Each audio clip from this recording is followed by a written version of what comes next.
Logo em seguida você vai apresentar o Samuel. Vocês estão vendo bem? Isso. Tá? Sim, estamos. Logo em seguida aí.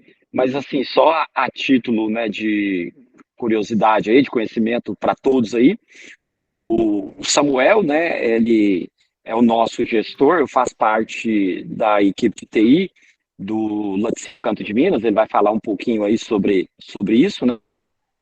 Então, o Samuel é o nosso gestor. E para vocês terem ideia, o Samuel foi, né, meu aluno na faculdade, no curso de engenharia de computação, né? Eu trabalhava lá praticamente sozinho nessa empresa, né, que é o Laticínio. E hoje, né, ele vai falar um pouquinho da nossa equipe aí, do nosso time.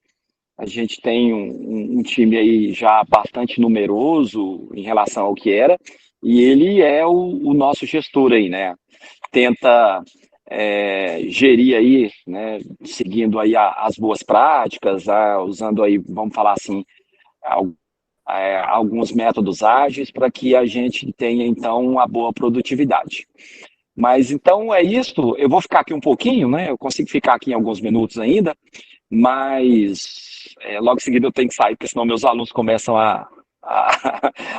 né, ter problema aqui. Mas vou ficar aqui um pouquinho com vocês, vou só desligar a câmera, que aí eu posso ir ouvindo aqui Tá também, bom. sem problema.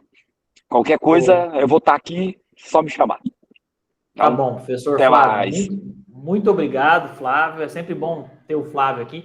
Eu acho que vocês já devem ter percebido, o Flávio, na nossa cidade, ele é uma referência na área de informática. Acho que ele formou a maioria dos profissionais de informática de uma geração, com exceção de mim, que ele não me formou, né? Não fui seu aluno, fomos colegas, né? Mas eu acho assim, ele anda na rua, todo mundo conhece o Flávio, né? Assim, ele é uma lenda na nossa cidade natal. Lembra? Pessoal, eu até escrevi aqui, mas é sempre bom referenciar que está sendo gravado, tá? Essa nossa apresentação de hoje, bem como todas as outras, e depois elas serão compartilhadas com vocês. Essa semana já tivemos uma fala de direito, tivemos uma fala de CI/CD, que foi o Lucas, tivemos o Rogério Fontes, vulgo Presuntinho, falando sobre Java. Nós tivemos o Weber falando sobre automatização robótica, né? Foi muito bacana também. E a cada nova palestra, todos vocês estão sendo expostos a muita informação nova e eu tenho certeza que isso está mexendo aí, apertando alguns parafusos e soltando outros parafusos na cabeça de vocês. O nosso papel aqui é esse, né? O Flávio sabe disso e o Samuel também. Bom, o nosso palestrante de hoje é o Samuel Rocha Oliveira. O Flávio já falou um pouco, né? O Samuel ele é formado em Engenharia da Computação pela Universidade do Estado de Minas Gerais. Formou em 2015, né? E no campus Ituiutaba. Possui o curso técnico em informática pelo IFTM. Atualmente é Squad Lead no Laticínio Canto de Minas. Gente, faz um requeijão muito bom o Laticínio Canto de Minas. Eu não sei se vocês conhecem na região de vocês, mas aqui a gente consome. O Samuel tem experiência na área de ciência da computação, com ênfase em redes de computadores, programação Java, análise de desenvolvimento de sistemas, né, de projetos diversos, atuando principalmente em gestão de equipes, focado em desenvolvimento Proteus, BI Good Data, Fluig WMS, manutenção de equipamentos de informática, criação de redes, etc. Trabalha no Canto de Minas, focado na mudança digital da empresa, como coordenador de um time de TI, contendo júnior, sênior, plenos, etc. Como time, desenvolvemos customizações nos sistemas para automatizar processos, como faturamento, importação, roteirização, WMS. Bom, é isso, pessoal. Aí, Samuel, seja muito bem-vindo, muito obrigado por ter aceitado o convite. Eu falei para o Flávio assim, cara, você não tem jeito, você vai ter que trazer o Samuel dessa vez. Aqui não fala, mas eu acho que você começou a fazer licenciatura em computação também, eu lembro disso. Não sei se eu estou enganado, né? Fizemos sim. Não concluímos, mas fizemos, né, Flávio? Faltou só uma etapa lá do o Flávio também não estágio. concluiu. Mas tá bom. Bom, Samuel, a palavra está com você. Eu sempre falo para os palestrantes aqui que a dinâmica fica a seu critério. Se você quiser deixar as perguntas para o final ou durante a sua apresentação, fique bem à vontade. Eu estou aqui também te ouvindo e te acompanhando, tá bom? Tranquilo. Muito obrigado. Fique à vontade. Obrigado você, Thiago. Vocês estão me ouvindo bem? Está todo mundo tranquilo aí? Podemos começar? Sim, podemos. Legal. Bom, pessoal, o Thiago já me apresentou, né? Acho que para complementar, tem 9 anos, né, aproximadamente, que eu estou na Canto de Minas. Entrei na Canto de Minas como estagiário. Foi o Flávio que me puxou aqui para trabalhar na Canto de Minas na época da faculdade, né? Então, já tinha feito algum estágio também pelo IFTM na Feit Weng, que era a universidade aqui, que hoje é só o Weng, né? Onde a gente formei. O Flávio foi meu professor. Ele é essa figura estranha aí, mas é um cara legal. O Thiago conhece ele também, né? Sabe que ele é um cara meio estranho, mas é um cara muito bacana. Né, Flávio? E, pessoal, Né? o seguinte, a ideia da palestra de hoje, né, é a gente falar sobre o dia a dia de um time de TI, sobre a gestão de um time de TI. Eu preparei um material aqui bem baseado em tópicos mesmo. A ideia não é ficar trazendo textão para vocês. E esses tópicos, eu pretendo caminhar por eles como se fosse um debate. Então, assim que eu passar por um tópico, vocês fiquem à vontade para parar, para fazer pergunta, entender como é que é na prática essa dinâmica aqui da empresa, porque, afinal de contas, o dia a dia de um time de TI ou de um gestor de TI não faz sentido eu ficar falando a teoria para vocês. Eu acho que o negócio é na prática mesmo, né? Estava nesse exato momento ali numa reunião, ela está acontecendo ainda, essa reunião aqui na empresa, aqui na Canto de Minas. Ela é a AGM, que é a avaliação gerencial mensal da corporação. Então, os gestores eles se reúnem para poder apresentar o resultado do mês, onde cada setor tem meta, né, para poder atingir, e a gente apresenta essas metas e os resultados que a gente conseguiu bater. E se não bateu, tem que ter plano de ação. Então, estava literalmente nesse exato momento, numa das rotinas mais importantes aqui do time de TI, de um gestor de TI. Vou compartilhar minha tela aqui. Você me dá só um sinal aí, Thiago, se chegou para vocês. Perfeito. Eu não compartilhei ainda não, mas eu estou compartilhando agora.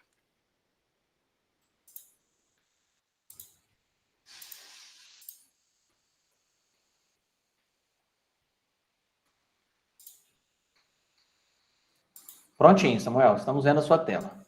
Legal.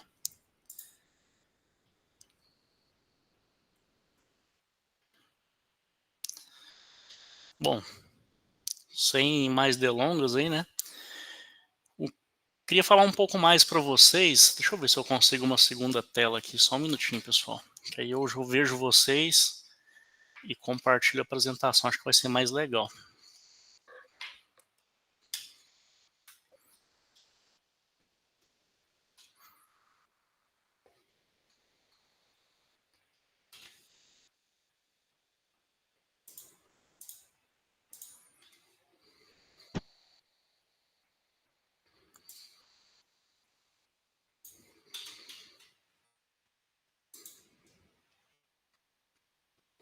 Ah, legal. Ficou ótimo assim. Bom,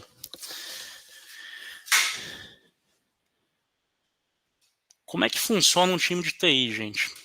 TI, acho que... Vocês são do qual curso mesmo, Thiago? Desculpa a pergunta. Análise e desenvolvimento de sistemas. Nós temos aqui já alunos no primeiro e no segundo período do Legal. curso. Certo. Então, assim, vocês já estão na área, né? Estão cursando a área de TI. Vocês sabem como a área de TI ela é mista. E, querendo ou não, gente, tem empresa que vai ser mais focada, tem empresa que ela vai ser mais generalista, uma pessoa de TI. Então imagina, vou pegar um exemplo aqui da Sun, que é de Uberlândia, né? A Sun, ela é uma empresa que ela constrói um RP.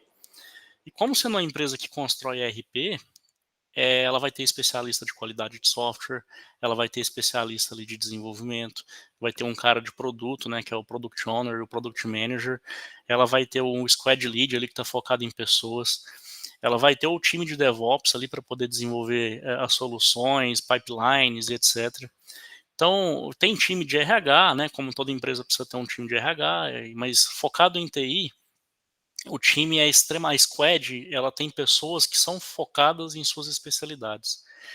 Agora, quando a gente fala de uma indústria, como o caso da Canto de Minas, que é um laticínio, né, e é uma indústria que investe em tecnologia, a gente tem um time um pouco mais generalista. Então, vou citar o exemplo do próprio Flávio aqui que está ouvindo a gente. O Flávio, ele faz desenvolvimento de sistemas, O Flávio, ele mexe com sustentação de chamados. O Flávio, ele entende muito de contabilidade. O Flávio entende muito de departamento de pessoas. E o Flávio entende muito, por exemplo, de saúde e segurança do trabalho. Por quê? Porque são demandas de uma corporação como uma indústria, entendeu? Uma indústria, ela precisa de um time de segurança do trabalho, e o time de TI, sendo um núcleo aqui de tecnologia, ele precisa apoiar no desenvolvimento da segurança do trabalho da empresa. Então, o que eu estou querendo dizer? O time de TI aqui para nós, ele é baseado em vários subsetores. Então, a gente tem infraestrutura, a gente tem segurança da informação, a gente tem desenvolvimento de projetos, e a gente tem sustentação, tudo rolando ao mesmo tempo. Então, pensa bem, se você vai para uma Sankia da vida ser desenvolvedor, você vai ser um cara especialista em front-end e back-end, por exemplo. Aqui na Canto de Minas, né, pode parecer que é um malefício, mas o cara aprende pra caramba, né? Ele tem que tomar conta de segurança da informação, ele vai tomar conta de desenvolvimento de projetos, sustentação. Obviamente, a gente trabalha aqui com um time misto, né? Todo mundo entende um pouco de alguma coisa desses tópicos que a gente comentou aqui. Porém, o Lucas, né? Não sei se o Lucas entrou aqui na chamada já, eu convidei ele. Ele já é um cara de desenvolvimento. Ah, ele tá aqui, ó. Legal. O Flávio, ele já é um cara de sustentação. A gente mira no Flávio como uma figura muito importante para nós em sustentação. O Flávio, com o conhecimento vasto que ele tem de todas as áreas da empresa, né, como eu comentei agora há pouco, ele entende muito de sustentação, ele sabe como deixar as engrenagens engatadas e girando, entendeu? O Lucas, por exemplo, que está aqui na chamada, ele já é um indivíduo aqui mais especialista em front-end. Então, todas as demandas de front-end, ele vai chegar e ele vai tocar e ele vai desenvolver. Eu, como gestor de todos esses subsetores, eu preciso entender um pouco de tudo. Não preciso ser especialista em todos os assuntos, mas eu preciso, de alguma forma, tocar nesses assuntos até para poder entender como gerir essa dinâmica e esses subsetores aqui, até para levar resultado para a empresa, né? Alguém tem alguma dúvida sobre essa parte aqui de subsetores? Queria ouvir de vocês aí. O que vocês acham do time de TI generalista e um time de TI muito especialista? O que vocês entendem disso? O que vocês acham de o cara saber fazer muita coisa de muitos assuntos? Alguém tem alguma opinião sobre isso? Você tem, Thiago, sobre esse assunto? Bacana, excelente pergunta, Samuel. O que a gente percebe muito é que quando o profissional de TI ele entra no mercado, geralmente ele vai como especialista, cresce aí uma carreira em T, e chega um determinado momento ali com progressão de carreira, ele passa a ser generalista, né?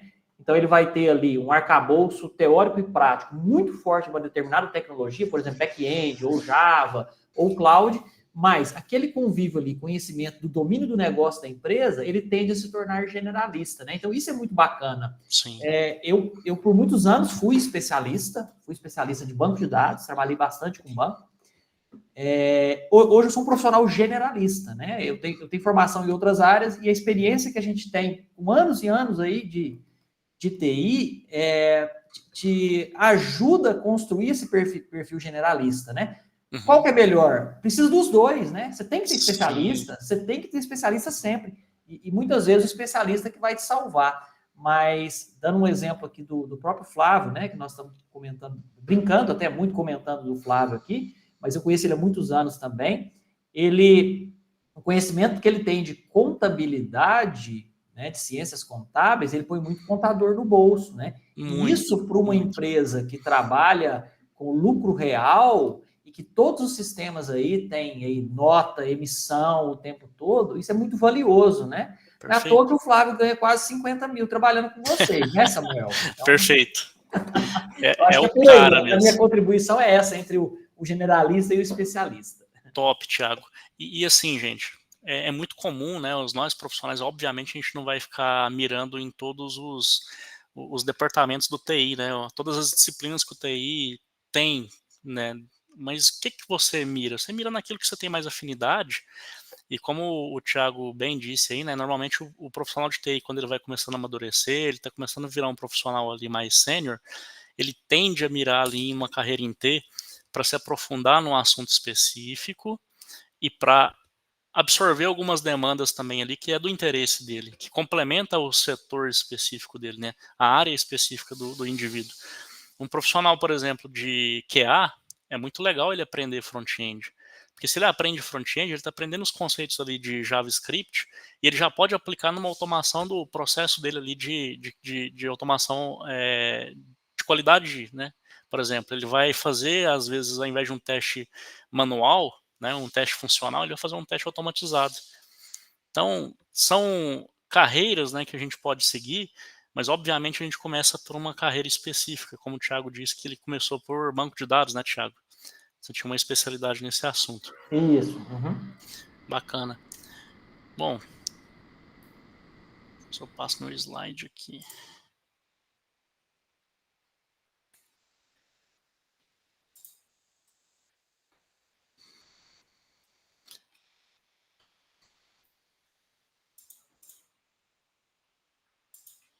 Ixi, o negócio bagunçou aqui.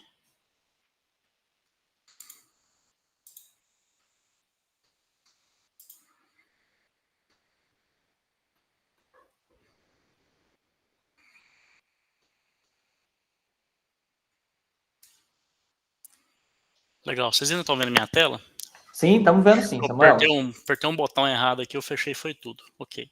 Nós estamos vendo sim. Ela só não está no modo apresentação, mas se você quiser até continuar desse jeito, não tem problema nenhum, tá? Ah, legal. Deixa eu só ver o que eu fiz de errado aqui. Acho que eu inverti as telas. Só um minuto.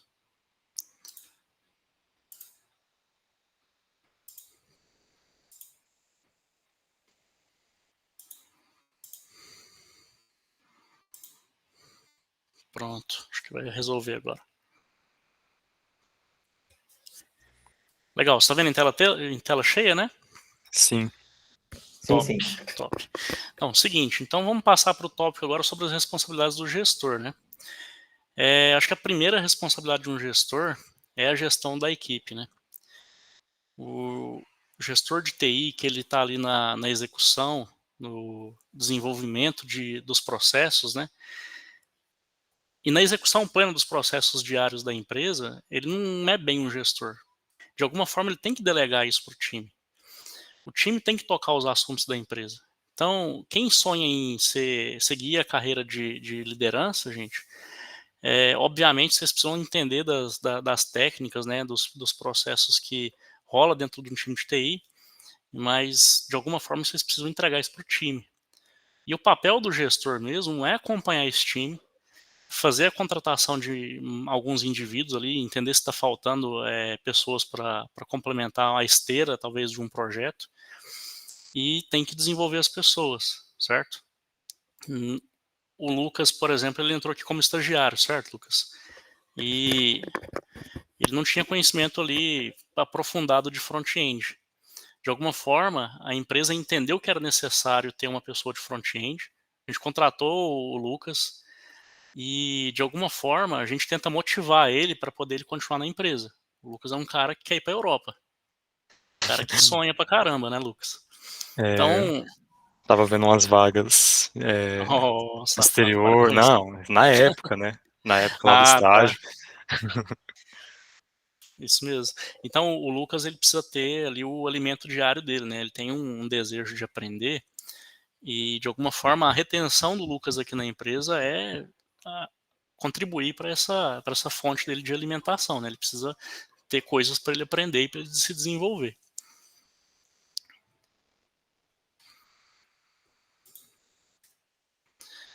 Gestão de projetos, pessoal, é uma das disciplinas do time de TI ali, aqui talvez que seja uma das mais lineares, porém com graus de complexidade diferentes.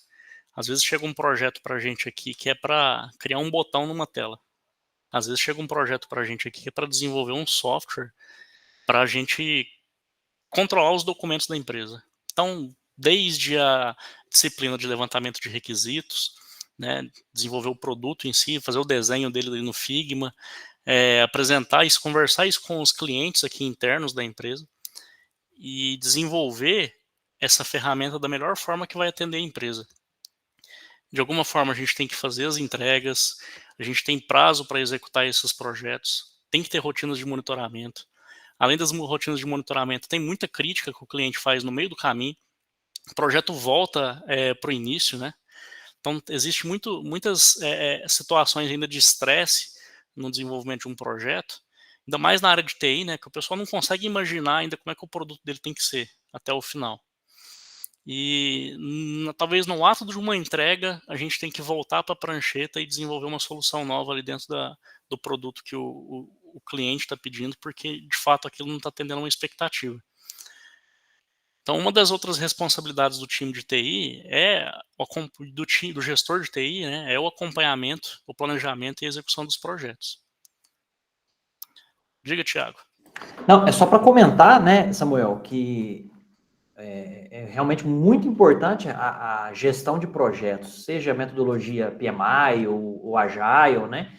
Que aqui os meninos no terceiro período eles vão ter a disciplina de gestão de projetos, onde nós vamos aí dissecar toda essa parte de gerenciamento de escopo, de custo, de qualidade, etc, etc, né? Então, isso aí é fundamental. Ah, é só o gerente que tem que saber de gestão de projetos? Não, todo o time tem que saber, né? Porque está tudo interligado. É só para contribuir isso daí e explicar para os meninos e para as meninas que nós teremos isso aqui no terceiro período. Perfeito, tranquilo. E, pessoal, gestão de projetos é muito bacana, né? É uma disciplina muito interessante, porque talvez não tenha tanta vaga no mercado, mas é uma vaga muito valorizada, porque, cara, você entender a regra de negócio do seu cliente. Normalmente, um profissional de TI ele é mais retraído, né, Thiago? Ele é mais tímido. Então, você ter um profissional ali que consegue absorver do cliente aquilo que ele está querendo como produto, isso é muito bacana. Eu acredito que a IA ela nunca vai conseguir substituir um profissional de negócios, né? Se bem que a IA não vai substituir profissional de TI nenhum, na minha opinião, mas aquele cara que consegue olhar para uma organização e extrair dos clientes ali daquela organização o que ele precisa, qual que é os desejos dele, o que é a melhor solução para ele, eu acho que isso é muito valioso, certo? Isso é tão importante para nós aqui da empresa que a gente parou de receber projeto via e-mail, via batida aqui na porta da sala, e a gente está começando a desenvolver um sistema de projetos. Eu vou até mostrar ele aqui na tela para vocês. O Lucas e o Yuri, né? O Yuri não está na chamada ainda, mas estão desenvolvendo esse sistema aqui para a gente. A ideia é que todo projeto tenha uma porta de entrada apenas. Vocês estão vendo a tela aqui, né? Sim, do sim. sisteminha? Pensa o seguinte, qual que são as dores do time de TI em relação ao projeto? Acho que a primeira dor, Thiago, é a gente não conseguir ter uma única porta de entrada. Então tinha gente que batia na porta, tinha gente que conversava lá no café. Não, cara, eu tô com uma ideia. Isso vai ser revolucionário ali para as entregas. O cara precisa ter um botão lá. E esse botão ele vai acionar para poder a gente obrigar a tirar uma foto do chapa para poder a gente fazer o pagamento dele. Ah, legal, cara. Beleza. O cara já achava, o Thiago, que estava aberto esse projeto na cabeça dele, só porque eu falei isso. Eu falei, beleza. Então, na cabeça dele já ia para o diretor, não, o Samuel lá, o time de TI está desenvolvendo a solução para a entrega para nós. Então, esses desalinhamentos, né, de comunicação, eles são muito impactantes para nós aqui. Então, o que a gente entendeu? Vamos pôr uma porta de entrada formal, com uma abertura de projetos padrão, onde todo mundo tem que respeitar o formulário que a gente está disponibilizando. Então, a gente desenvolveu a primeira etapa desse sistema de projetos. O indivíduo ele preenche aqui o título, o problema, a solução sugerida. Por que eu quis mostrar isso aqui para vocês? Até para poder a gente entender o que a pessoa quer, a gente precisa saber fazer a pergunta certa. Então, antes a gente tinha uma ideia de falar assim, o que você precisa? Descreve para mim o que você precisa. O cara descrevia lá no e-mail lá, eu quero um sistema que tem um botão e eu registro chapa. Aí você chega pro TI, o que é chapa? Isso é para alisar cabelo? O que é para fazer com isso aí? Aí todo mundo ficava perdido, né? Não, legal, vamos fazer um diferente, vamos entender assim, ó, qual que é seu problema, amigo? Então o indivíduo, ao invés dele falar para mim o que ele quer, ele vai me contar qual é a dor dele, qual é o problema. Porque a gente entende aqui que em projetos a gente está resolvendo problemas, sempre resolvendo problemas. Seja um problema de performance, seja um problema de custo, que está trazendo alguma ineficiência para a empresa. mas a gente está sempre resolvendo um problema. Se ele me conta qual que é o problema dele, eu tenho mais tranquilidade para olhar para aquilo e entender qual que é a melhor solução. Porque nem sempre, gente, o cliente sabe o que ele quer. Às vezes ele quer resolver o problema dele, mas a solução que ele sugere não é a solução que vai resolver o problema. E entender de regra de negócio e saber absorver isso é valioso, porque você entrega um resultado muito bacana para a pessoa. Ela fica satisfeita porque, de fato, apesar de você não ter usado a solução que ela sugeriu, você está resolvendo um problema da empresa, está resolvendo um problema daquela pessoa. O segundo passo que a gente entendeu aqui no nosso sistema de projetos, por exemplo,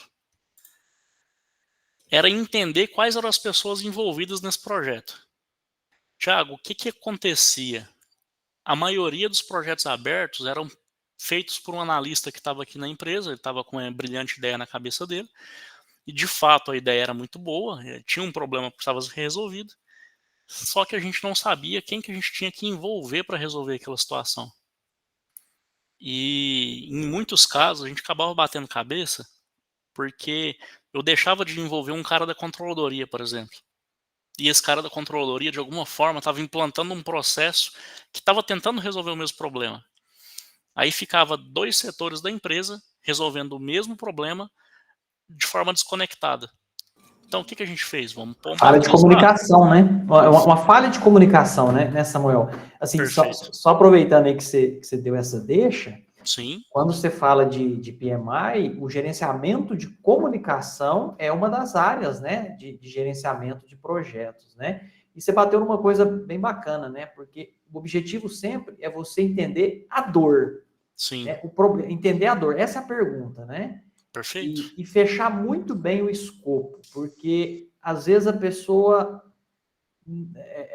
o cliente do projeto nem sabe direito o que ele precisa, mas ele sabe a dor. Então, se você focar em ele descrever essa dor com o máximo de detalhes possível, né, você consegue ali definir melhor o melhor caminho, né? Perfeito. Muito bacana, muito bacana. Exatamente. E o que a gente pensou? Cara, o que a gente faz? Como é que a gente vai entender as pessoas que estão envolvidas nesse projeto?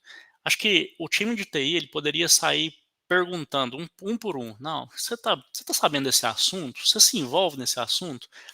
E a gente achou, não, cara, acho que é mais legal a gente obter do solicitante. Ele está ali na rotina dele, ele sabe quais são os outros setores que interagem com o processo dele, e de alguma forma ele precisa me contar isso. Então, a gente exige, aqui na abertura do projeto, usando o modelo de matriz RACI, né, que é responsável, aprovador, consultado e informado, né, essa é a tradução aqui da palavra RACI.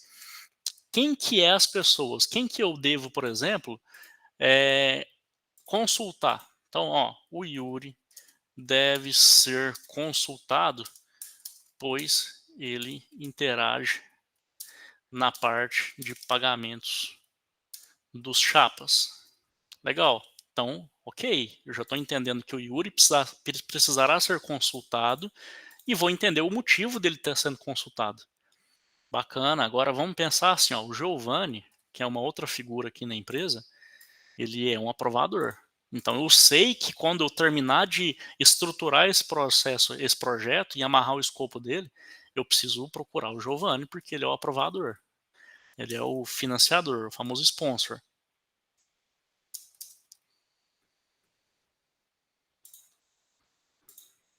Feito toda a matriz RACI, né, o indivíduo ele abriu para mim o problema, a possível solução, né, porque a gente tem que dar a oportunidade para as pessoas sugerirem o que ela acredita que vai resolver o problema dela. A gente entendeu quais são as pessoas que vai participar da elaboração desse projeto. A gente precisa entender qual que é a priorização desse projeto. O time de TI hoje, aqui da Canto de Minas, se eu não estou redondamente enganado, está com 83 projetos abertos. E 83 projetos abertos não quer dizer que a gente é lento para resolver e está acumulando. Mas são 83 projetos que são uns 20 do ano passado e o restante que foram abertos de janeiro para cá. Gente, faz sentido a gente contratar 50 profissionais aqui para o time de TI só para poder matar os 83 projetos até o final desse ano? Nenhum. A empresa não tem capacidade para absorver essa quantidade de profissionais. e também não tem, como é que eu posso falar, necessidade disso. Então a gente tem que fazer o quê? Priorizar. Então a palavra certa para esse momento aqui é priorização. A priorização é a gente pegar os projetos abertos, entender qual que é a complexidade, qual que é o valor que esse projeto vai entregar para a empresa e falar assim, legal, isso aqui vai ser entregue neste prazo e com este prazo aqui a gente vai entregar este resultado. Então, por conta desse cenário que a gente analisou, a gente entende que esse projeto aqui ele tem que ser executado primeiro. Então, para a gente captar isso aqui capitalizar, né, isso aqui dos usuários, primeira pergunta que a gente faz, o projeto, ele tem algum impacto legal, fiscal, afeta diretamente a venda, a produção ou o faturamento da empresa? Vocês podem observar que todos esses elementos que eu citei aqui são elementos que param a empresa. Se para a empresa, precisa ser feito urgentemente. Então, se precisa ser feito urgentemente, ele vai ganhar o peso mais alto e a gente vai pedir também uma data. Legal. Por mais importante que seja esse projeto, eu preciso entender de você o seguinte. É uma exigência do CIF que está falando que vai lacrar a empresa porque por conta de uma luz azul que não foi instalada, mas isso é para o mês que vem? Legal. Então vamos colocar para o mês que vem como prazo, porque também não é para amanhã. Depois que ele define e descreve que é uma questão de luz azul do CIF, o indivíduo ele ainda tem a oportunidade de dizer se tem retorno financeiro e se o projeto possui economia de tempo para as pessoas da empresa. Se ele não for uma situação de exigência fiscal, legal ou coisas que param a empresa, ele vai poder determinar qual que é o valor financeiro que esse projeto ele traz para nós. Baseado nesse valor, ele vai ganhar uma pontuação desse projeto. Então você está entendendo, Thiago, que a gente está resolvendo algumas dores do TI? Primeiro, Sim. A gente não sabia como abrir projeto, porque o povo abria projeto até no papel de pão. Deixava debaixo da porta ali, ó, igual carteiro.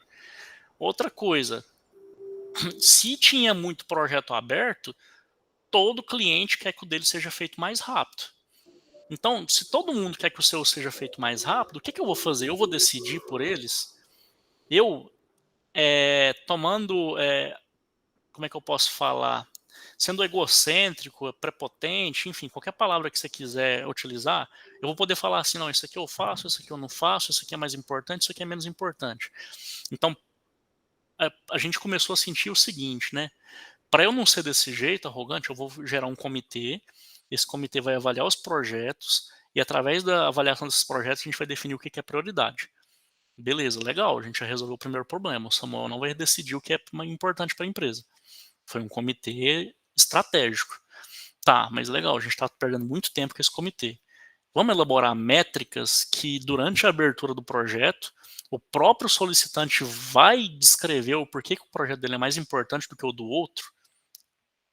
Então, essas métricas, elas foram abordadas aqui através de um estudo, entendendo que essas métricas são estratégicas para a empresa, ou seja, o meu projeto gera mais retorno financeiro do que o do colega? Sim. Beleza? Então, automaticamente, ele é mais importante, ele é mais prioridade.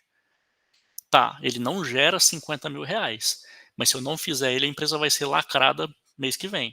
Nossa senhora, põe na frente. Esse aqui é o top dos top, vamos resolver isso aqui. Entenderam?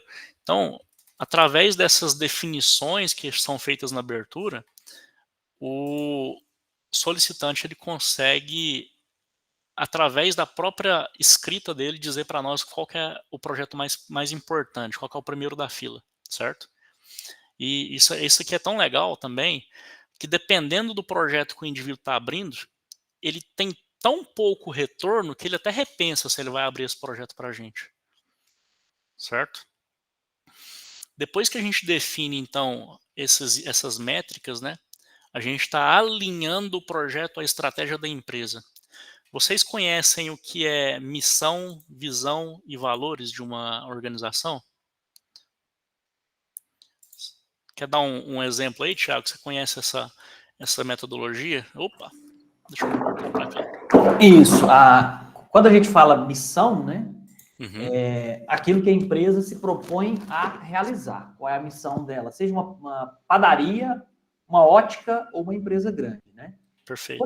Quando eu coloco a palavra visão, aí eu estou norteando, pensando a longo prazo, a médio prazo, onde que eu quero que a minha empresa chegue. Eu quero que seja o requeijão mais gostoso do Brasil ou da América do Sul, não sei. Top, Você já vai colocar alguma coisa mais com critério aí de tempo, né? Então, eu tenho aí a missão, eu tenho a visão e eu tenho valores. E esses valores ajudam a nortear a sua cultura organizacional e até a construção da sua missão e visão, né? Isso é muito interessante, essa discussão de missão e visão. Por quê? Porque, às vezes, a pessoa vai abrir uma empresa e não sabe direito por que ela está abrindo aquela Qual que é empresa. Meu horizonte, né? Qual que é o meu objetivo? Exato. Então, assim, é muito bacana isso daí. Perfeito, perfeito. E assim, para atingir a missão e a visão, a gente tem métodos, né? Um desses métodos é a gente definir perspectivas, ou seja, são pilares que a empresa vai abordar, né, nas metodologias diárias com os setores. E através dessas perspectivas, né, desses pilares, a gente vai desenvolver objetivos estratégicos. Então, por exemplo, a Canto de Minas, isso aqui está refletindo exatamente os objetivos estratégicos que a gente tem aqui. Então, na perspectiva financeira, ou seja, a empresa ela quer ser perene, ela quer continuar eternamente, né? Se eu não estiver aqui, se o dono não estiver aqui, o filho dele vai estar, e o filho dele tem que manter isso aqui rodando, e o filho do filho dele, e o filho do filho do filho dele, certo? Então, para a gente conseguir garantir isso, a gente cria perspectivas e objetivos estratégicos para garantir a perspectiva. Então, para a gente conseguir garantir a perspectiva financeira, a gente tem um objetivo estratégico que é aumentar a receita. O que é aumentar a receita?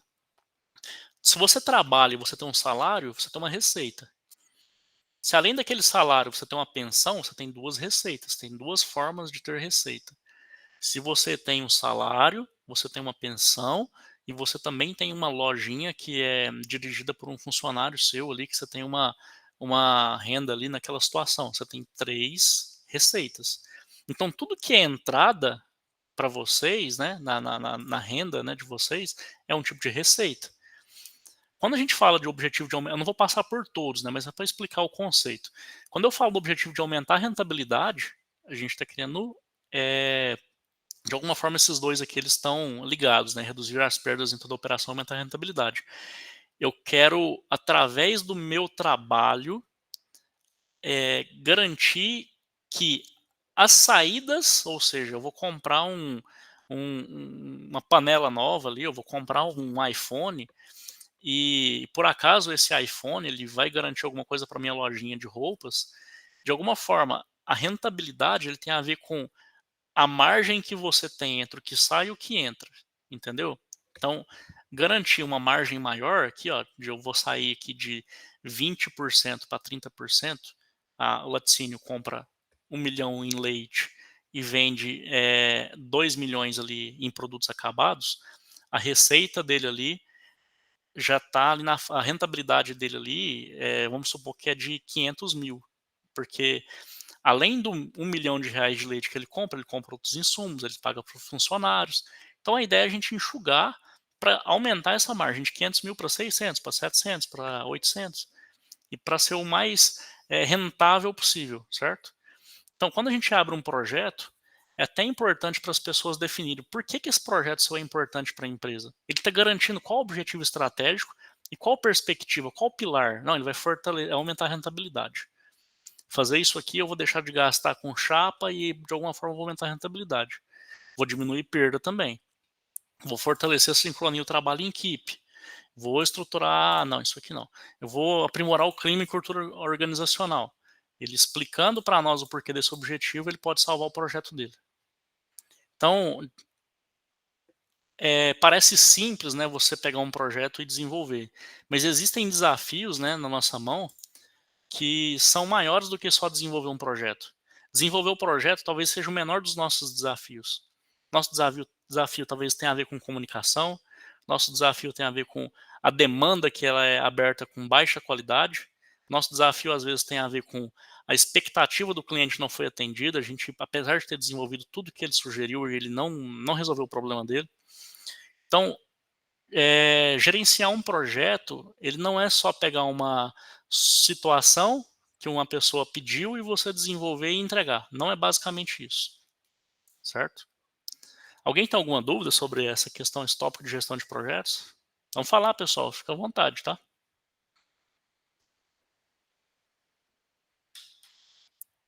Então, tranquilo, vou passar para o próximo tópico.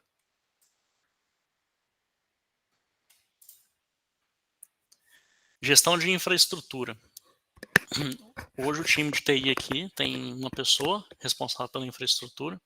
Não está aqui na chamada, mas à medida que a empresa vai crescendo, a gente precisa criar novas conexões. A gente precisa comprar novos equipamentos, contratar mais pessoas. De alguma forma a gente tem que garantir essa infraestrutura. O Tássio, por exemplo, que é o rapaz que trabalha com esse assunto aqui na empresa, ele já se sente uma pessoa que já está sobrecarregada. Então, por conta disso, a gente já contratou outra pessoa que vai ingressar no time semana que vem. Então, a ideia da infraestrutura é suprir para os usuários, né, aquilo que realmente eles precisam, né, para trabalhar. Então, a manutenção de servidores, redes, os hardwares, né, impressoras, e de alguma forma garantir a disponibilidade e a performance dos equipamentos. Acho que esse tópico aqui ele é bem tranquilo, né? Acho que é a parte mais antiga aqui do TI. TI, desde quando ele existe, ele tem o departamento de infraestrutura nele, né? No CPD, né? Isso mesmo. Perfeito. Cara, esse tópico aqui, para mim, ele é muito complexo, Thiago. Quando a gente fala de segurança da informação, né? A gente acabou de falar do crescimento da empresa, né? A gente falou também de criação e desenvolvimento de novos projetos. Toda vez que a gente abre um projeto novo, a gente entrega esse projeto e a gente não pensa em segurança, a gente tem um risco muito alto da gente vazar os dados da empresa. Talvez abrindo o IP desse sistema para fora, põe uma política de senhas fraca, ou algum hacker aí com uma malícia e um tipo de experiência consegue de alguma forma fazer algum tipo de intrusão, mas quando a gente fala de segurança, a gente não está falando só de um hacker acessando o nosso sistema. A gente está falando de falta de responsabilidade dos usuários, por exemplo.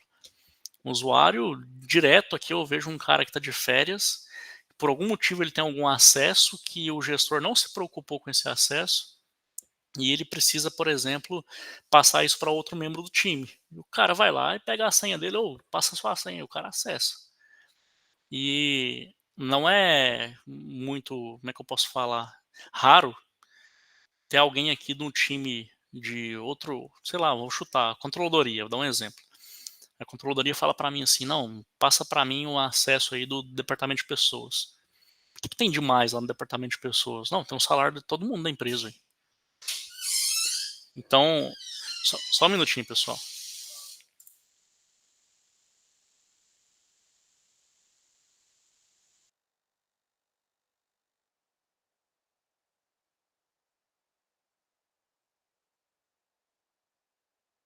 Então, essa falta de senso, né, de responsabilidade, às vezes ela pode provocar algum tipo de ruptura, algum tipo de problema na empresa. Imagina vazar todos os salários de todo mundo da empresa. E todo mundo fica sabendo que o colega tem um salário maior que o meu, que trabalha no mesmo setor, sei lá, supondo que existe essa condição. Isso é uma crise, né? Isso é crítico. E não sei se vocês sabem, né, mas hoje, atualmente o Brasil está querendo entrar em umas novas normas da Europa para poder conseguir ter algum tipo de financiamento, né, de investimento do exterior. E para ele se adequar, ele precisou atender uma norma chamada LGPD. E a LGPD, traduzida, ela é a Lei Geral de Proteção de Dados. Se uma empresa ela não cumpre essa norma e de alguma forma ela vaza o dado de algum cliente, funcionário, e descumpre de alguma forma isso, ela pode pagar uma multa muito pesada que é a ponto de fechar a empresa. Opa! Samu, só para te falar, Claro. é tão importante essa questão da LGPD que ontem nós tivemos aqui uma palestra de um advogado. Legal. O Arthur Avezum veio justamente para falar disso daí, de LGPD, de dados sensíveis, de privacidade, de vazamento, e foi bem bacana mesmo. Eu estou te falando que tá fresquinho na cabeça aqui dos meninos e das meninas isso daí, que ontem a gente bateu bastante, né, sobre essa questão da LGPD. É isso aí. E é uma responsabilidade, gente. Eu estava numa discussão hoje no almoço com uma pessoa do comercial, né, aqui da empresa. Ele estava me contando uma experiência dele trabalhando em uma outra empresa, não vou citar o nome, né, mas é uma empresa de crédito. E os caras, eles tinham, de alguma forma, o telefone de todos os aposentados. De alguma forma. Eles tinham esse telefone, eles tinham esses dados. E o negócio é tão agressivo que eles tinham a missão, a meta de ligar para cada um deles e oferecer consignado de uma forma bem lúdica, bem, como é que eu posso falar? Bem folclórica, né? Olha, isso aqui vai melhorar a sua vida e tarará. Então, assim, às vezes, né? Esse senhor, essa senhora, ele estaria protegido se não tivesse esse vazamento de dados, porque de alguma forma esse dado vazou. Então, as pessoas usam os dados que são vazados, né, para questões ilícitas, né? Por isso que essa lei é tão agressiva. E de alguma forma, gente, não é tão simples assim vazar o endereço da sua casa. Ah, onde que o fulano mora? Vou procurar aqui. Não, legal, já achei. Vou lá para casa, vou lá na casa dele. Será que isso é parece tão comum, isso é tão simples? Isso deveria ser tão olhado de uma forma tão simples assim, né? Então, essa lei ela é muito importante e eu acho que ela passou da hora de ter uma coisa nesse aspecto. E tem muita empresa por aí ainda perdendo dados, empresa grande, empresa que nem a própria Serasa, tendo vazamento de dados. E acho que isso vem para agregar. Outra questão de segurança da informação, né? Existem alguns protocolos, a Microsoft ela é muito boa nisso. O ecossistema Microsoft, não estou fazendo propaganda para a Microsoft não, tá? Não sou vendedor da Microsoft, mas ela tem um pacote Office dela, tá se transformando em serviço, tá ficando uma ferramenta muito bacana para DLP, né? Que é para prevenção de perda de dados. Tem soluções ali na Microsoft que, se você instala no celular de um vendedor, e esse vendedor de alguma forma tenta compartilhar um arquivo da empresa num WhatsApp ou num aplicativo não autorizado, a solução do pacote Office 365 ele detecta esse comportamento e deleta o arquivo antes dele ser enviado. Então, são formas da gente prevenir o vazamento que, infelizmente ou felizmente, a gente tem que fazer. E a empresa tem que pagar por isso. Pra vocês terem uma noção, a gente paga na média de R$ 20.000 só para ter o pacote Office, para ter essas soluções aqui na Canti-Minas. E segurança da informação é uma área que está muito em alta. Eu acredito muito que com essa evolução de IaaS, essa questão de evolução rápida aqui do desenvolvimento da tecnologia, ela vai precisar de mais profissionais da área de segurança da informação para poder atender essas necessidades das empresas. E tudo que envolve o governo, gente, você pode ter certeza, é obrigação fiscal, é obrigação ali acessória, é algum tipo de obrigação que o governo está te impondo, isso tem demanda de profissional, porque o cara é obrigado a ter alguém nessa área, entendeu?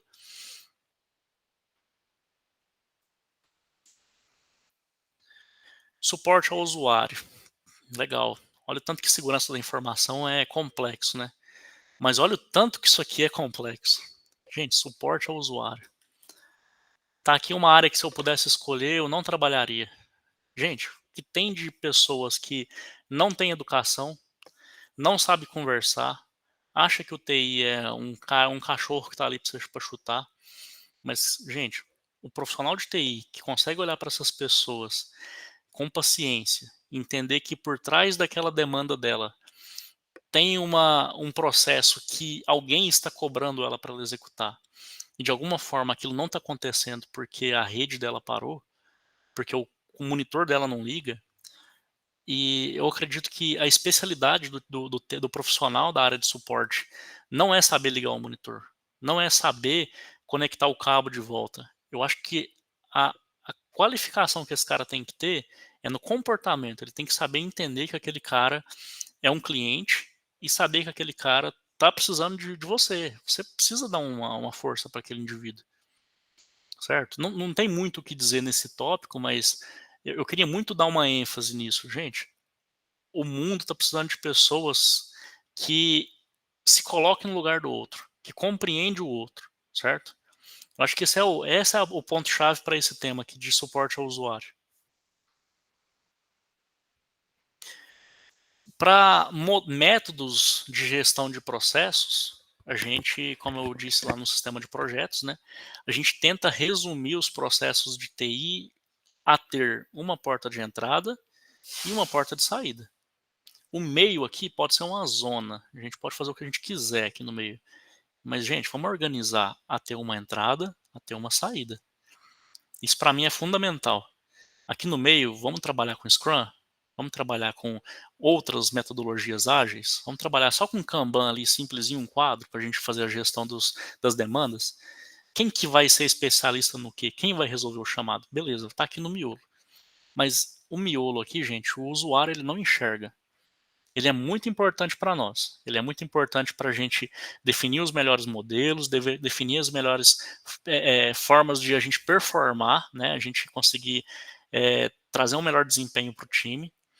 Mas o usuário ele enxerga a entrada e ele enxerga a saída. O que eu estou pedindo? Resolveu o meu problema ou não? Certo?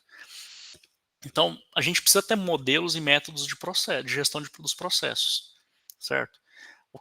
Como eu disse anteriormente, a gente trabalhou para ter essa formalização das entradas. Então, temos um sistema de chamados e temos um sistema de abertura de projetos. O método de gestão, trabalhamos com Scrum. É a forma mais interessante que a gente entendeu para uma corporação como a Canto de Minas, porque tem demandas múltiplas, tem chamados o tempo todo rolando, e a gente não tem que ter um SLA para atender um chamado, porque no mesmo tempo que estou resolvendo esse chamado aqui, já foi aberto outro, que foi aberto outro, que foi aberto outro. Então, para gerenciar esse pacote de uma forma mais adequada, a gente entendeu, vamos dividir em blocos. Quais são esses blocos? São sprints. E nosso modelo, a gente entendeu que essas sprints eram de 15 dias. Então, todo chamado aberto dentro dessa sprint, a gente tenta resolver eles. Se transborda um chamado que foi aberto aqui, a gente transborda para a próxima sprint e a gente resolve o próximo pacote. Então, é quase um dividir para conquistar ali, sabe? Que a gente tenta fazer. Porque se a gente não define o método que a gente quer trabalhar, de alguma forma a gente não evolui, a gente não progride, né? A gente fica preso naquela definição. O que eu faço primeiro, certo? Então, vamos dividir e a gente resolve esse pedaço. Abriu mais aqui, legal, vamos resolver daqui para frente agora. Vamos esquecer o passado, porque esse passado já foi encerrado. Lições aprendidas. Por que é tão interessante trabalhar com o método Scrum? Porque a gente trabalha com as lições aprendidas. No final daquela sprint, a gente vai fazer uma reunião e dentro dessa reunião entender o que aconteceu para a gente não ter fechado aquela sprint cumprindo a meta. O que rolou? O que aconteceu? Então, esse modelo de gestão ele é muito importante para nós para poder gerir os processos de forma adequada. Alguém tem alguma dúvida aqui nesse ponto? Quer complementar alguma coisa, Thiago? Fica à vontade. Não, só falar que eu sou fãzão de Scrum, de Agile, e eu estou preparando até, os meninos ainda não tiveram, e as meninas, né, não tiveram contato ainda com a metodologia Scrum aqui, nós não tivemos isso ainda discutido em disciplinas, mas eu estou preparando aqui um evento específico só para tratar disso aí com eles, cara. Para mim, Agile e Scrum foi uma revolução. Para quem trabalhou no modelo cascata, igual eu trabalhei, não sei se você chegou a pegar essa época, o Flávio também. A hora que você vê ali sprints de 3 semanas e você condensando aquilo ali naquele bloco de tempo, cara, é fantástico. Acho que foi uma revolução aí na gestão de projetos, né? Toda empresa funciona? Não, mas a maioria dá para se adaptar, dá para você poder fazer funcionar, né? Então, eu gosto demais, cara.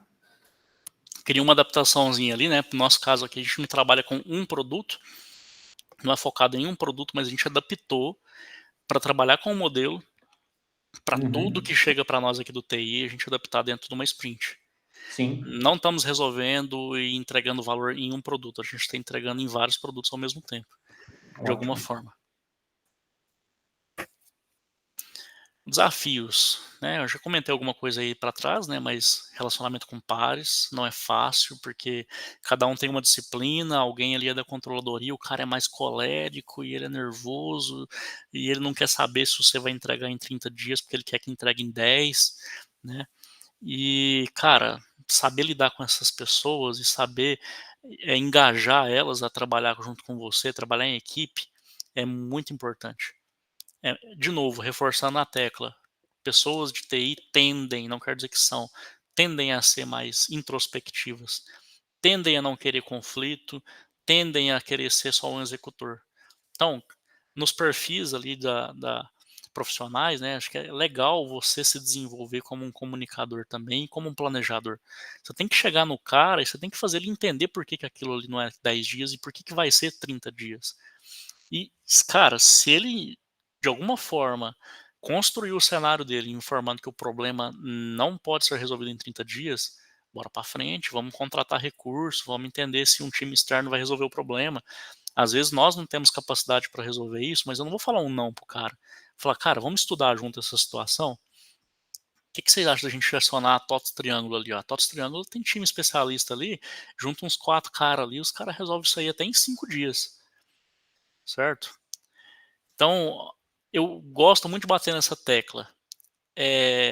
Temos muitos profissionais aqui ao nosso redor, não aqui na Canto de Minas, não, o pessoal aqui é muito bacana, a gente se desenvolve em comunicação, mas existem muitos profissionais que sabem executar muito, mas não sabem dialogar com as pessoas, não sabem obter o melhor resultado e não sabem entregar baseado naquilo que ele conseguiu absorver do outro. Ô, Tiagão, pode falar. Eu só vou ler aqui o comentário da Maria, tá? Sistemas Perfeito. de chamado já usei e uso, mas não sei se era equipe ou é algo do chamado. Gosto do jeito, porém o que não me agrada é que não tem prazo de entrega e nem previsão, né? Perfeito. Só um minutinho, pessoal.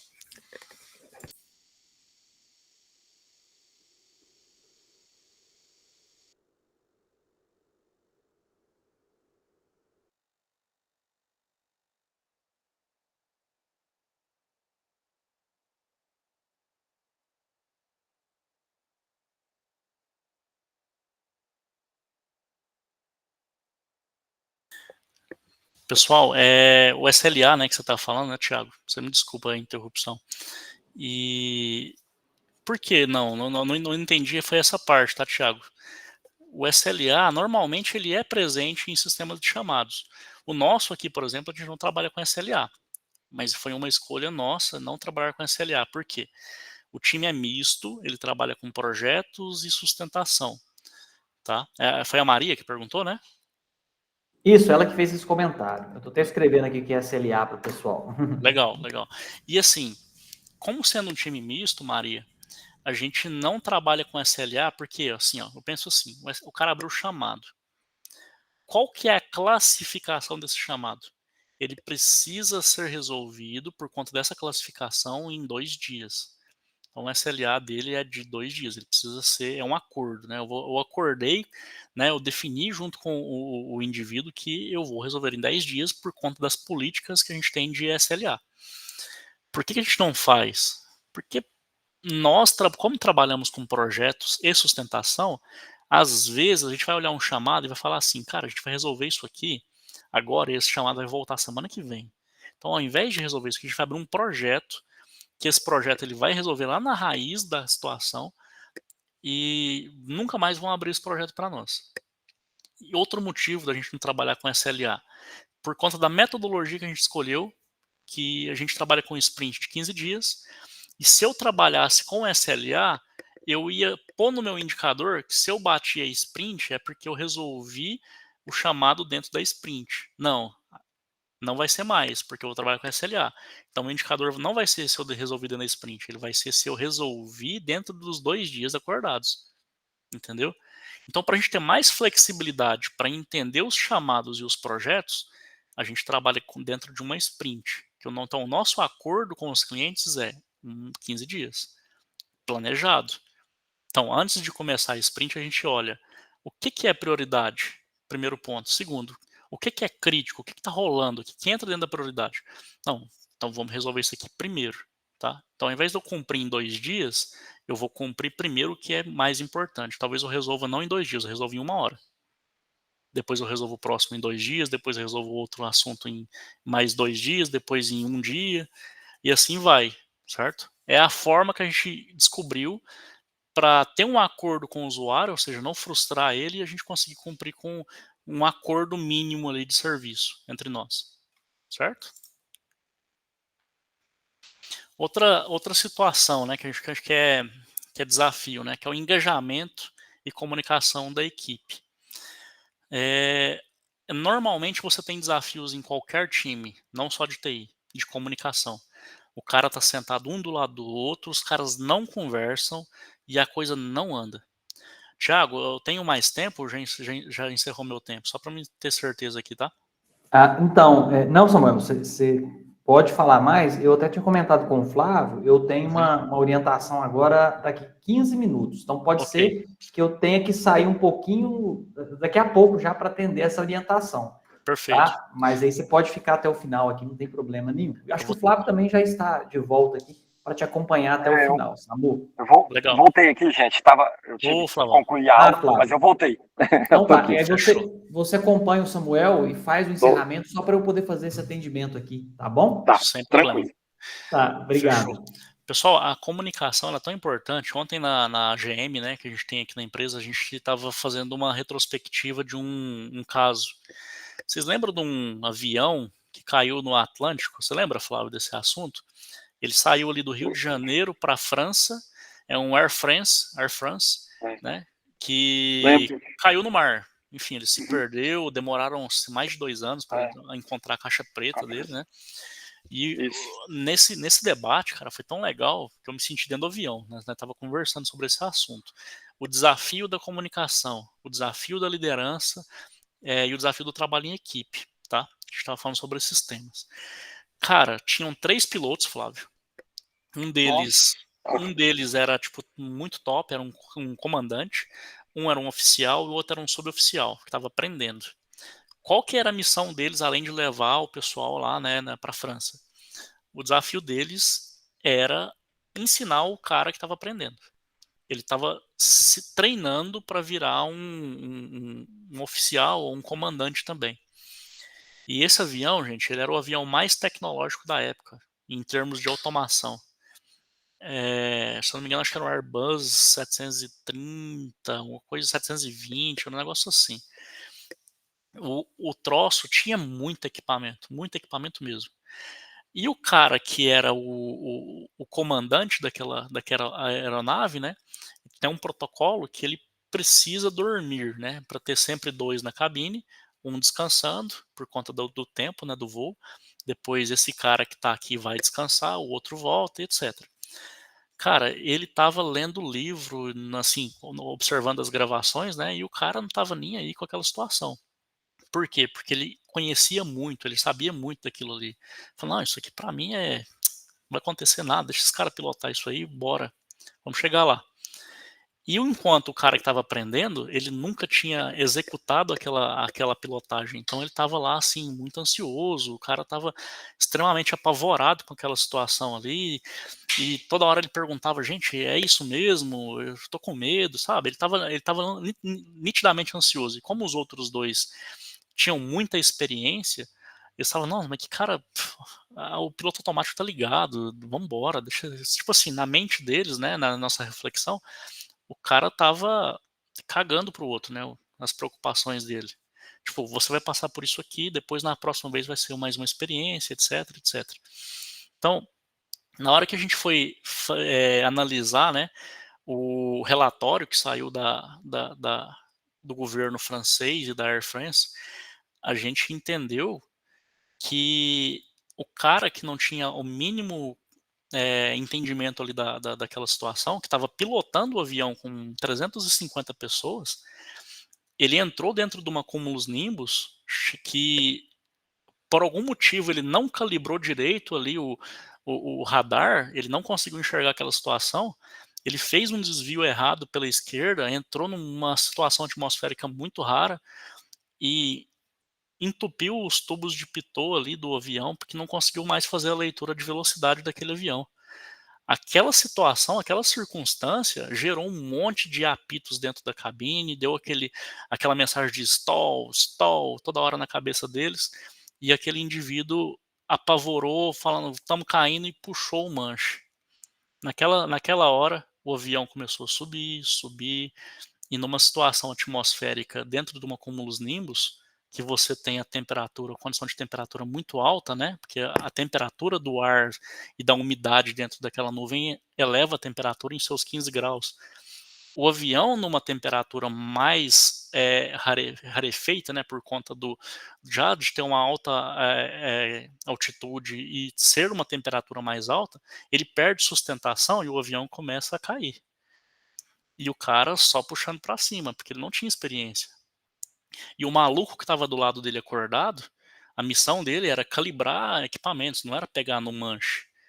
E olhando para aquela situação, ele stall na cabeça, apito vermelho, coisa piscando no painel. Os caras entraram em pânico e a coisa mais óbvia que eles poderiam fazer é chamar o cara que estava dormindo, que era o mais experiente. Ninguém se preocupou em fazer isso. E na hora que esse cara resolveu aparecer, que já era quase a hora do acidente, ninguém preocupou em contar para ele o que tinha rolado, que eu estava puxando o manche, que o medidor de velocidade estava entupido. Eles não contaram nada. O cara literalmente ficou perdido. Então, gente, de novo, a comunicação talvez seja o tópico mais importante dessa apresentação. Morreu 350 pessoas, os 3 que não conversavam um com o outro morreram, certo? Então, gente, o que é mais importante? A gente parar, desligar os alarmes, olhar para aquela situação de forma racional, tomar o controle da situação e sair do outro lado da cúmulos nimbus, ou todo mundo ficar jogando a culpa no outro? Não, você que tem que puxar o manche, não, o meu papel é só calibrar equipamento. Cara, é minha vez de dormir. O que é o mais importante nessa situação? Ser consciente, desligar os alarmes, conversar, ou todo mundo morrer? Certo? Então, é sempre bom se colocar no lugar do outro. O outro está passando por uma dificuldade, o outro não está sabendo pilotar aquele equipamento, o outro está ali numa situação de desespero emocional. Para, reflete, pensa, será que não faz sentido eu ajudar esse cara? Será que é mais importante eu pensar no meu papel nesse momento ou pensar no papel dele ali? Que o cara tá numa situação ruim. Será que não é mais interessante, já que nós dois não entramos num consenso, chamar o líder que tá dormindo? Talvez tem 2 pessoas ali numa situação conflitante durante semanas na frente de um computador e não sai do outro lado do processo e não resolve a nota fiscal e não, enfim, não resolve a situação. Por quê? Porque eles simplesmente pensam assim, não vou incomodar o líder, deixa ele dormir. O cara tá cansado, ele tá precisando descansar. Gente, numa situação crítica, avalia os cenários, entende qual que é o melhor caminho e se precisar, levanta a mão e pede ajuda. Eu acho que esse é um dos principais desafios de um líder. A pessoa tá ali preocupada em mostrar o resultado dela, tá com vergonha de pedir ajuda e não pede ajuda, certo? Expectativa e satisfação dos clientes, né? No final, gente, a lojinha de roupa quer vender roupa. E para vender roupa, você vai oferecer água, você vai oferecer o banheiro, você vai oferecer uma bolacha. Por que dentro de uma organização onde você tem colegas de trabalho, você não encara as pessoas como sendo seus clientes? Eu aqui na empresa, eu me encaro como uma empresa dentro da empresa. Eu não sou PJ, não sou CLT, mas eu estou aqui e eu trabalho para eu crescer, para aumentar minha renda, aumentar minha rentabilidade, mas para isso eu preciso engajar e fazer meu cliente me enxergar como uma pessoa legal. Como? Eu preciso entender ele. Eu preciso, de alguma forma, tranquilizar esse cliente. Eu preciso vender o meu produto para ele, igual eu vendo uma roupa. E se ele precisar de água, eu vou levar água para ele. Não preciso pôr o cliente no colo e ficar igual um bobo, né? Um burro de carga. Mas, cara, precisamos tratar as pessoas melhores. A gente precisa entender a dor do outro. A mesma história do avião. Às vezes, você está se matando ali com seus pares, mas seu cliente está lá no fundo do avião e ele vai morrer, junto com você. Certo? Quantidade de demandas. É muita coisa que chega para nós. E a gente precisa ter inteligência emocional para lidar com isso. Olhar para a quantidade de coisas que tem para fazer. Classificar. Desligar os alarmes da nossa cabeça, gente reclamando, gente ligando, gente falando que nós é ruim, gente falando que nós é não sei o que, não atende telefone. desliga os alarmes, refresca a cabeça, classifica, prioriza e executa, certo? Não importa se tem 10 ou se tem 200 demandas. Quem está na direção da empresa vai entender que a gente tem limitação, mas não é falando para ele assim, eu não vou fazer porque é muito. Não é assim que as coisas vão resolver. É dizendo para ele, ó, já classifiquei, já entendi qual bloco eu vou executar, já classifiquei os próximos 2 blocos e é assim que a gente vai seguir. Você concorda? Concordo. Temos um acordo? Temos um acordo. Bora, vamos para frente, irmão. Evolução da tecnologia da informação. Isso é positivo e às vezes não é positivo. Na mesma hora que você desenvolve uma solução, na mesma hora que aquela solução para de funcionar porque teve uma atualização de versão ou porque alguma coisa depreciou e aquela função, aquele método não está mais rodando nessa versão porque na versão nativa foi abandonado, enfim. Alguma coisa rolou e tudo para de funcionar. Por isso que é tão importante ter QAs. QA, gente, não sei quem está focando nessa carreira, né? É uma carreira muito importante. QA no passado ele já foi muito chacotado, né? Ele foi muito taxado como uma pessoa que está ali fazendo testezinho e não tem a mesma competência de um desenvolvedor. Gente, o QA hoje ele é um tipo de desenvolvedor. Ele faz parte do time de desenvolvimento e ele tem uma importância tão grande quanto a do cara que está desenvolvendo a solução, porque o cara que está desenvolvendo, ele está tão viciado nas metodologias e nos processos e naquilo que ele pensa, que ele não pensa no que é o melhor para o usuário. Às vezes ele não testa tudo, ele não testa todas as oportunidades que ele tem. Então, o QA hoje, ele está aqui para poder ajudar o time de desenvolvimento e fazer parte desse time, certo? E de alguma forma, a evolução dos métodos de segurança da informação, backups, acesso a dados, proteção de processos, performance e disponibilidade dos sistemas. Esse tópico aqui ele é tipo um seguro, sabe? Você paga para não usar.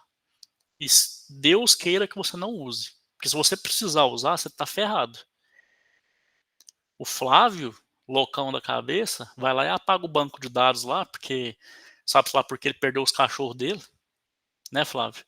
Aí emocionalmente ele não está bem, ele esquece de dar um update lá e não põe o where na condição, ferra o banco de dados inteiro. Cadê? Já era, irmão. Já era, fecha a empresa. Tem empresa que roda mais sem sistema, não, gente. Isso é folclore. Não tem. Não existe. Não existe empresa que roda sem sistema. Então o Flávio ele tem que fumar o cigarro dele lá, mas ele tem que chegar bem. Chega bem, executa bem, presta atenção nos backups, presta atenção no update que ele está fazendo, porque por mais que eu tenha o backup, se ele fizer um update sem where lá, eu vou demorar umas 4 horas para restaurar isso aqui, a empresa vai perder pelo menos 1 milhão de faturamento nesse tempo aí, certo? Então, gente, eu acho que é isso. Eu queria fechar aí com essa história do avião, né? Achei que foi muito bacana a reflexão que a gente fez. Queria trazer essa reflexão para vocês. Sempre pense sempre no próximo. Entenda que você está no mesmo avião que o seu colega. Que se seu colega está passando por uma dificuldade, não custa nada você pelo menos perguntar se ele está bem, se ele está precisando de ajuda. E se ele não precisa de ajuda, cara, tenta pelo menos entender que ele tem as limitações dele. Ele só não quer conversar naquele momento. Eu sou chato pra caralho, eu fico no pé. O cara não quer conversar comigo, eu fico tentando entender por quê. O Lucas que tá aí, ó, ele sofre comigo. Porque eu falo, cara, pelo amor de Deus, o que tá acontecendo? Mas que caralho, fala o que você quer. O que tá rolando com você? Mas é o meu jeito. E ele também me entende, a gente se entende e dá tudo certo, né, Flávio? Né, Lucas? E a gente, no fim, a gente atravessa acúmulos nimbus aí e não mata ninguém. Graças a Deus ainda não aconteceu. É o importante no final, é isso. Fechou? Então é isso, pessoal. Eu queria abrir para vocês fazerem perguntas. Se não tiver pergunta também eu vou entender. Eu agradeço a oportunidade de vocês para poder ter feito essa palestra com vocês. E eu me mantenho à disposição aí com o Thiago, com o Flávio. E na boa, vocês são foda só pelo fato de vocês terem escolhido essa área. Essa área é muito bacana. A área de tecnologia da informação, ela traz muita coisa legal para a vida de vocês, tanto na vida profissional como pessoal, tem muita oportunidade no mercado. Uma empresa como a Canto de Minas, que é uma indústria, já tem 8 profissionais aqui trabalhando, e a gente não está aqui só para carregar computador, a gente está aqui para ser estratégico, a gente está aqui para aumentar o faturamento da empresa, a gente está aqui para entregar resultado, a gente está aqui para poder mostrar para as pessoas que a gente é capaz de fazer algo diferente na vida delas, tá? Espero que eu tenha contribuído com a vida de vocês também, e tamo junto. Vamos só aguardar se alguém vai fazer alguma pergunta, só. Acho que parece que não, né? Tá agradecendo. Bom, eu acredito que o Thiago aí tá aí no afazer dele, ele tinha aí que atender, acho que participa de uma banca agora, mas a gente só tem a agradecer, né, que a equipe da faculdade, a você, né, Samuel, e, né, também que a gente falou com todo mundo aí, né, eu faço parte dessa equipe de TI, e eu até achei muito interessante, né, quando o Thiago levantou essa questão, eu falei, Thiago, vamos colocar que ele é ele é o líder do nosso time, e ele vai trazer aqui para a gente, na prática, o que é a vivência, né, do gestor de TI dentro de uma empresa mesmo, né? Vamos falar assim, realmente pegar no chifre do boi, né? Num termo mais, né, a gente iria ver o que é realmente, porque às vezes a gente tem muitas matérias e a coisa é muito teórica e acaba que a gente não né, não vê ali aquilo na prática. Eu achei realmente que isso seria bastante interessante por conta disso, que nós iríamos conseguir a ouvir, né, realmente o que acontece no dia a dia de um time de TI, das palavras do gestor, né? Porque igual você já falou aí, normalmente é o gestor que sente as maiores dores, né? A gente sabe disso, né? Porque você tem dois lados, né? Você tem o lado do time que você precisa administrar e o lado da diretoria da empresa que cobra resultados, o lado dos usuários do sistema que às vezes o time em si não consegue atender e que vai em cima do gestor para fazer alguma reclamação. Então, eu acho que esse lado, essa visão é bastante interessante, porque no final das contas você é a pessoa que se relaciona com todos da cadeia, né? Vamos dizer assim, né? De usuários a diretores e o próprio time em si. Então, acho que foi muito produtivo aí para os nossos alunos, né? Para eles terem essa noção de como é que funciona esse dia a dia, né? Já, né, quando chegar aí, igual o Thiago já falou, a gente vai ter matéria de gestão de projetos, eles têm já um entendimento melhor do que é esse assunto, né? É isso, então, gostaria de te agradecer, né? Depois o Thiago também fala com vocês, Samuel, assim, depois ele, né, fala com você a respeito aí direitinho desse agradecimento, né? Mas é isso, obrigado. Né? Numa próxima oportunidade a gente pode estar aí de volta. Show de bola. Te espero aqui essa semana, Flávio. Você me deve só uma picanha, tá? Fica de boa aí que eu aceito um churrasco. Então tá. Pessoal, é isso. Então por hoje a gente está encerrado. Né? Aí amanhã valeu, o Thiago está aí fala com vocês de novo. Aí. Tudo de bom. Fiquem com Deus. Com Deus. Até mais.